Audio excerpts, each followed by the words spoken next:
சென்னையில் காணும் பொங்கல் கொண்டாட்டத்தை முன்னிட்டு 16,000 போலீசார் பாதுகாப்பு பணியில் ஈடுபட உள்ள நிலையில் அதற்கேன முன்னேற்பாடுகளும் தீவிரமடைந்திருக்கின்றன.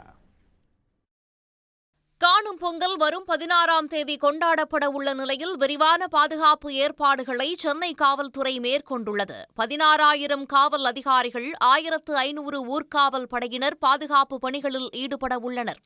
மெரினா கடற்கரையில் 3 தற்காலிக காவல் கட்டுப்பாட்டு அறைகள், 7 காவல் உதவி மையங்கள் அமைக்கப்பட உள்ளன.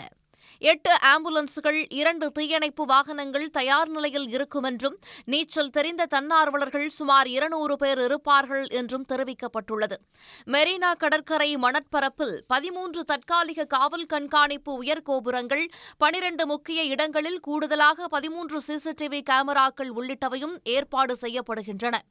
காணும் பொங்கலன்று கடலில் குளிக்க தடை விதிக்கப்பட்டுள்ளதால் தடுப்பு வேலிகள் அமைத்து கண்காணிக்கப்படும் என்றும், திருட்டு மற்றும் குற்ற சம்பவங்கள் தடுக்க ரோந்து பணி மேற்கொள்ளப்படும் எனவும் காவல்துறை தெரிவித்துள்ளது.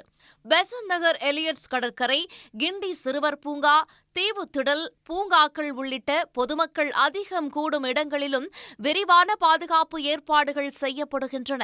காணும் பொங்கலன்று பைக் சாகசங்களில் ஈடுபடுவோர் மீது நடவடிக்கை எடுக்கப்படும் என போலீசார் எச்சரித்துள்ளனர். உடனுக்குடன் செய்திகளை தெரிந்து கொள்ள சன் நியூஸ் பெல் ஐகானை கிளிக் பண்ணுங்க.